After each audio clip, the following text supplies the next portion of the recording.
Hebreus capítulo 9, de 27 a 28. E assim como aos homens está ordenado morrerem uma só vez, vindo depois disso o juízo, assim também Cristo, tendo se oferecido uma vez para sempre para tirar os pecados de muitos, aparecerá segunda vez sem pecado aos que o aguardam para a salvação. Aqui nesses dois versículos nós temos 4 verdades fundamentais e que se constituem no alicerce do cristianismo. Primeiro, que todo mundo vai morrer e só vai morrer uma vez. Você não vai morrer 2, você vai morrer uma.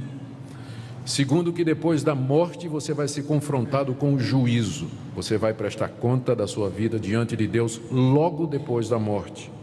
Terceiro, está no verso 28, da mesma forma que nós morremos uma vez e depois disso vem o juízo. Terceiro, Cristo morreu uma única vez para tirar os pecados de muitos. E quarta verdade, Ele aparecerá uma segunda vez, não para salvar, mas para aqueles que o aguardam para a salvação. Essas 4 verdades podem ser tomadas como sendo o fundamento ou pilar da fé evangélica, e essas verdades nos ajudam a fazer a distinção entre aquilo que é o verdadeiro evangelho, a verdadeira religião, e aquilo que se passa por isso no mundo de hoje. Deus que tem um plano para a história. A história tem um começo, um meio e ela se encaminha para o fim. E nós estamos inseridos nessa história. Nós também tivemos um começo, temos uma existência e ela aponta para uma realidade final. E é nessa perspectiva que o cristianismo se insere e nos chama e nos alerta de que o tempo é agora e que o momento é aqui, que nós vivemos uma vez e que nós temos que usar essa vez da maneira correta, porque nós não teremos uma outra oportunidade. É nesse ponto que o cristianismo é diferente de outras religiões, porque ensina essa realidade. Aos homens está ordenado morrer uma vez, depois da morte vem o juízo. A redenção está num ato único feito por Jesus Cristo para nos salvar, e a história se encaminha para o seu fim com a vinda de Jesus Cristo, que vai aparecer uma segunda vez para aqueles que o aguardam para a salvação. Por isso, a coisa mais importante da sua vida não é você ser próspero, rico, arrumar um casamento, ter um carro, uma casa, uma boa profissão, ser bonito, famoso. Não, a coisa mais importante da sua vida é se preparar para esse momento em que sua existência terrena haverá de cessar aqui. Porque o segundo ponto aqui que se segue a esse e que é fundamental no cristianismo é o que está aqui nesse verso, né, que vem em seguida, que diz que depois da morte vem o juízo.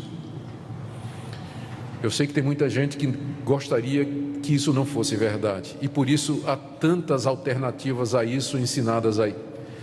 Há pessoas que dizem que depois da morte acabou. Essa é a visão materialista, naturalista de mundo. Mas a realidade bíblica é que depois da morte, cada um de nós vai enfrentar o juízo. O juízo vai ser executado por Deus. O que a Bíblia nos ensina é que quando uma pessoa morre, o seu corpo vai para a sepultura e a sua alma chega na presença do Criador. E ali então segue-se a um momento do juízo, de prestação de contas, em que você é confrontado com o autor da vida. E há apenas 2 resultados desse confronto.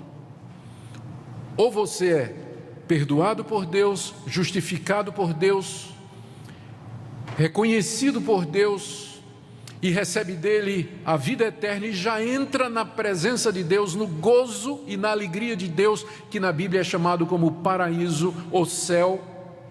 Ou então você será reprovado por ele, condenado por ele, pelos seus pecados, pelos seus atos de impureza, cometidos por pensamentos, palavras e obras, dos quais Deus tem pleno conhecimento de todos eles, e que serão trazidos diante de você, expostos como razão da sua condenação.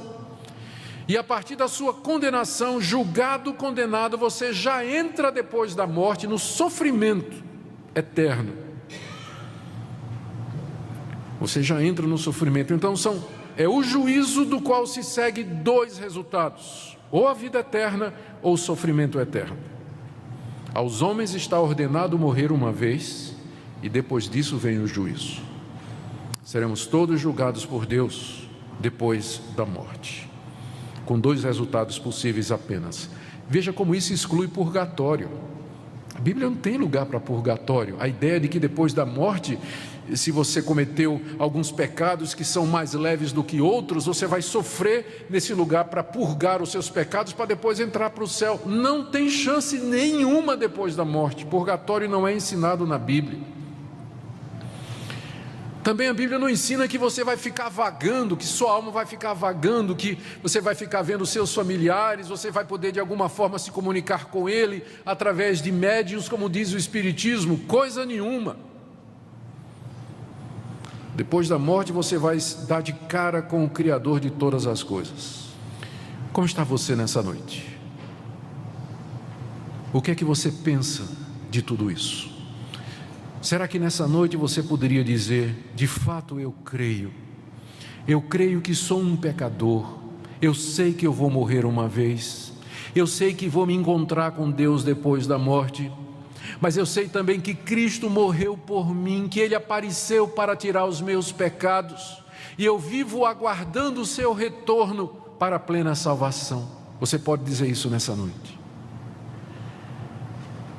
Se você pode dizer isso nessa noite, eu bendigo a Deus pela sua vida, dou graças a Deus por você, dou graças a Deus pela misericórdia de Deus em salvar pecadores como eu e como você. Mas se você está incerto nessa noite, se você não tem certeza disso, ou se você não tem a menor ideia do que eu estou falando, mas nessa noite Deus falou ao seu coração, e você sabe que você precisa resolver o problema do pecado na sua vida, eu queria lhe convidar nessa noite a que você creia em Jesus, o Filho de Deus, que você se arrependa dos seus pecados, que você busque a Deus e que você sem condição se entregue a Deus e diga: Deus, eu sei que depois da morte vem o juízo, e eu sei que se eu for levado ao teu tribunal eu serei condenado. Tenha misericórdia de mim pelo que Cristo fez na cruz, perdoa esse pecador e me recebe como teu filho. Você não quer fazer isso hoje?